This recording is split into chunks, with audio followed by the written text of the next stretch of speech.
Alléluia. Mais comment est-ce que le diable va voir que tu es le petit frère de Jésus-Christ? Amen. La petite sœur de Jésus-Christ. Parce qu'il verra l'empreinte de Jésus-Christ en toi. Mais cette empreinte, elle va commencer à être de plus en plus visible au fur et à mesure que tu vas rentrer dans cette relation étroite avec ton Dieu. Alléluia. Alléluia. Alléluia. Alléluia. Dieu est bon. Premièrement, il va te révéler les plans de l'ennemi. Alléluia. De deux, je dis qu'il va les effrayer. De trois, il va les frapper d'aveuglement. Il va les frapper d'aveuglement. C'est là où vous allez voir, il y a des gens qui viennent, qui vont vous chercher, et ils passent tout droit. Et des fois, tu es comme ça, tu dis, oulala, mais la personne passe tout droit. Et tu dis, oh, par à Dieu. Alléluia. Non, Dieu, pourquoi? Parce que le sang de l'agneau qui te protège, qui te rend invisible aux yeux de l'ennemi, est en toi. Alléluia. Recouvre-toi du sang de l'agneau. Amen. Alléluia. Il frappe d'aveuglement tes ennemis. En quatrièmement, et ça j'aime bien, il sème le désordre et la confusion dans le cœur de tes ennemis. Alléluia. Il sème le désordre et la confusion. Vous savez, il y a des personnes qui se font même des cadeaux dans la Bible. Ils sont tellement contents de te calomnier. Ils sont tellement contents de te cribler que même ils s'offrent même des présents.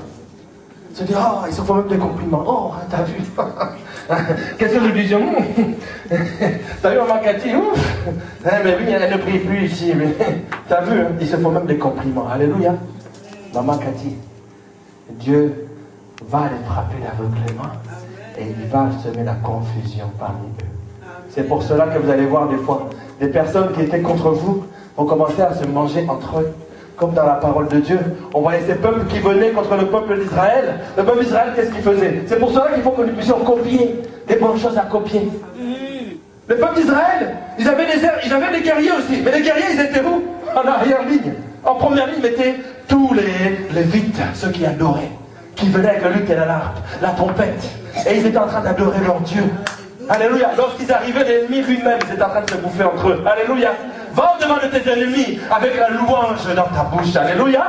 Alléluia. Avec la gloire de Dieu sur le bout de tes lèvres. Amen. Amen. Ah, j'aime. Exode 14, versets 23 à 24. Nous allons le lire. Alléluia. Oh, merci Seigneur.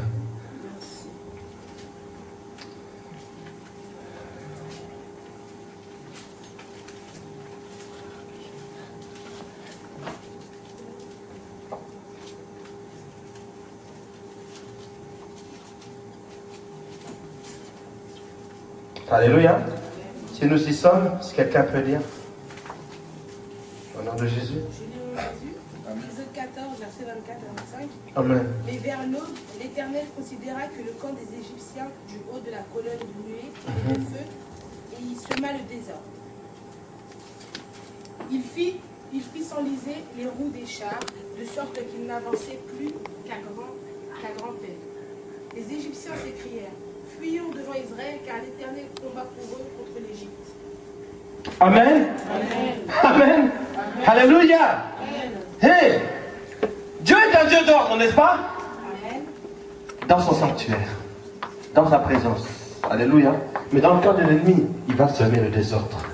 Dans le cœur de tes ennemis, il va semer le désordre. Alléluia. Le verset 25, qu'est-ce qu'il est dit? Il a ôté. Alléluia. Dans le verset 25, il est dit qu'il ôta les roues de leur char et en rendit la marche difficile. Quelqu'un dit, il rendit la marche difficile. Il rendit la marche difficile. Alléluia. Alléluia. Et dire alors, fuyons devant Maman Jennifer. Fuyons devant Solange. Fuyons devant Marie-France. Mets ton nom devant Israël parce que tu es le peuple d'Israël par adoption. Alléluia. Fuyons devant Florane. Car l'Éternel combat pour elle contre nous, contre les démons. Alléluia. Alléluia. Dieu, ce que je disais, Dieu va semer le désordre et la confusion.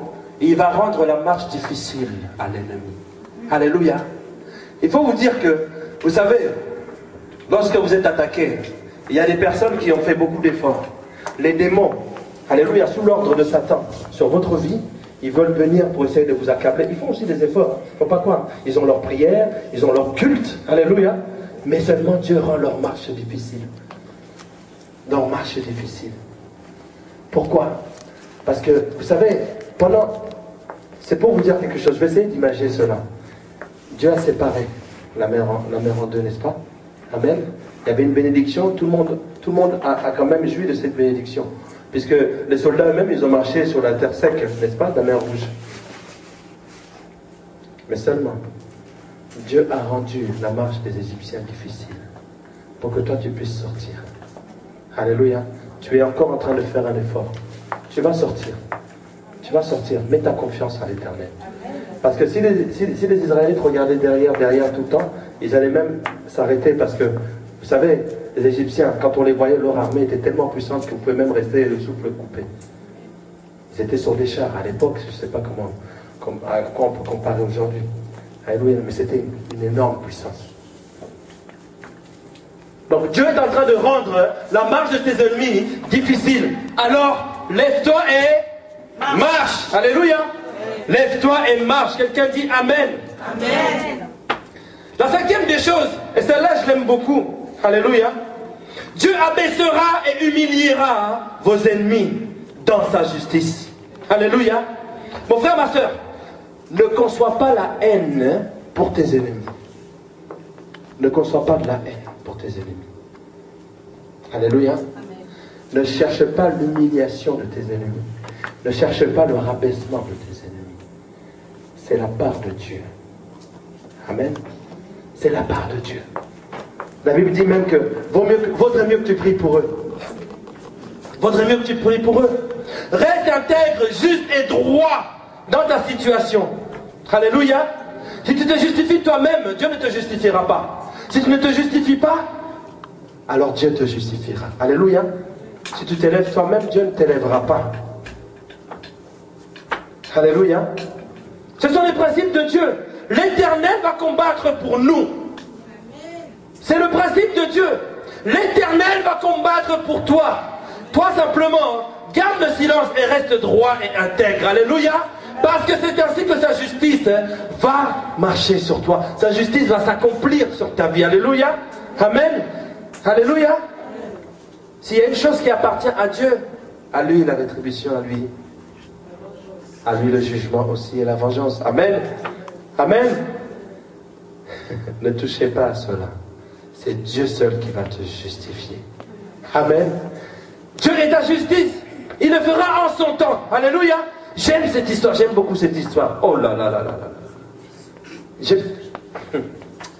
J'aime beaucoup cette histoire. J'aime cette histoire. Vous allez l'aimer aussi. Lorsque David s'est trouvé devant Goliath,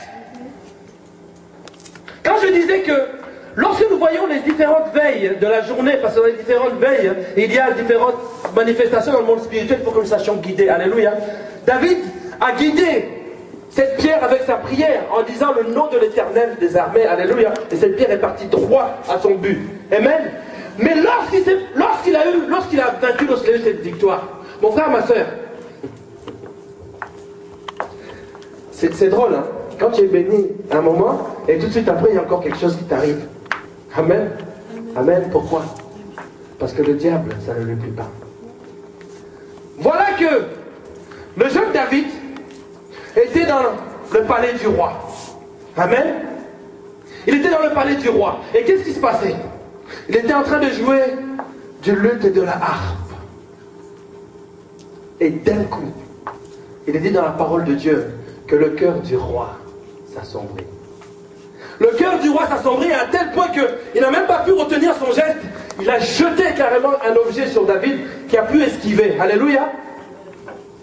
Et voilà comment David a commencé à fuir. Vous allez aller dans 1 Roi chapitre 19. Alléluia.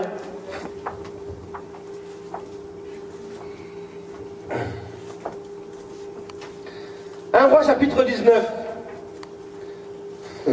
Nous allons le lire à partir du verset 10. Oulala. Jusqu'au verset 24.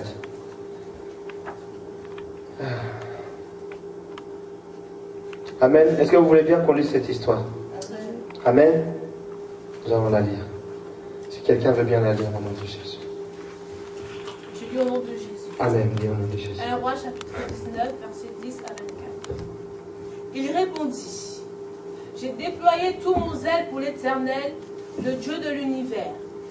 En effet... Oh, pardon, excusez-moi, c'était 1 Samuel. C'est pour ça que je regarde.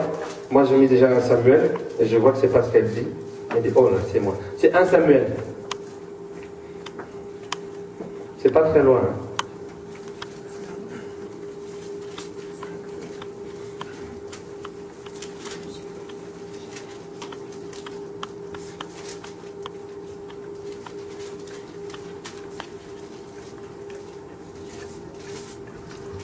Samuel chapitre 19, versets 10 à 24.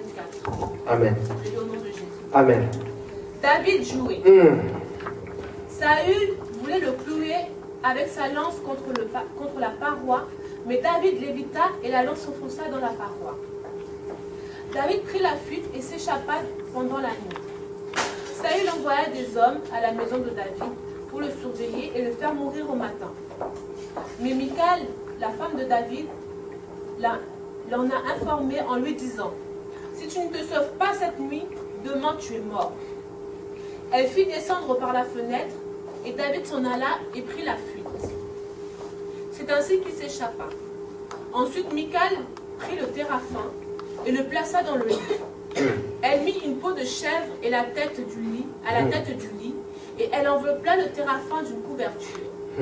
Lorsque Saül envoya des hommes arrêter David, elle dit, « Il est malade. » Saül les renvoya pour qu'ils le voient en disant, « Apportez-le-moi dans son lit, afin que je le fasse mourir. » Ces envoyés revinrent et constatèrent que c'était le téraphin qui était dans le lit, avec une peau de chèvre à l'endroit de la tête. Saül dit à Michal, « Pourquoi m'as-tu ainsi trompé et as-tu laissé partir mon ennemi? Voilà qui s'est échappé. » Michal répondit à Saül, « Il m'a dit, laisse-moi partir ou je te tue. » C'est ainsi que David prit la fuite et put s'échapper. Il se rendit vers Samuel à Rama et il lui raconta tout ce que Saül lui avait fait, puisqu'il alla avec Samuel habiter à Najoth. On le rapporta à Saül en disant, David se trouve à Najoth près de Rama. Saül envoya des hommes arrêter David. Ils virent une assemblée de prophètes en train de prophétiser avec Samuel et leurs têtes. L'Esprit de Dieu reposa sur les envoyés de Saül, et ils se mirent eux aussi à prophétiser.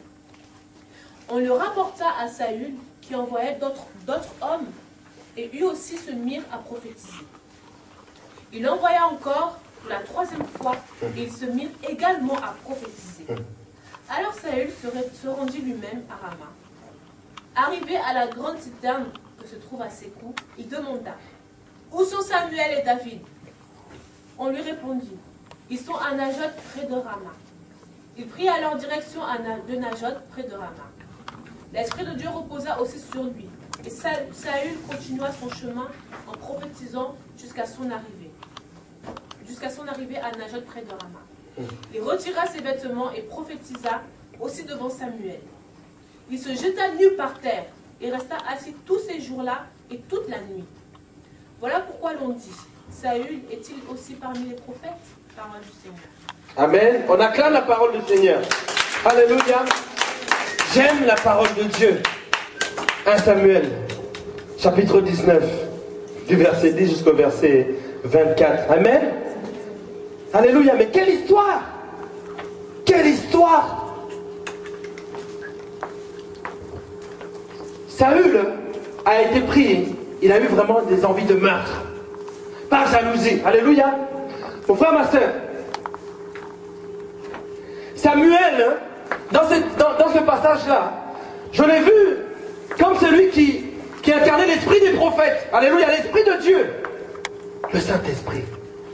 Lorsque tu es accablé et poursuivi par tes ennemis, réfugie-toi dans le Saint-Esprit. Amen. Demande au Saint-Esprit de te remplir, réfugie-toi en l'Éternel. Alléluia. David est parti avec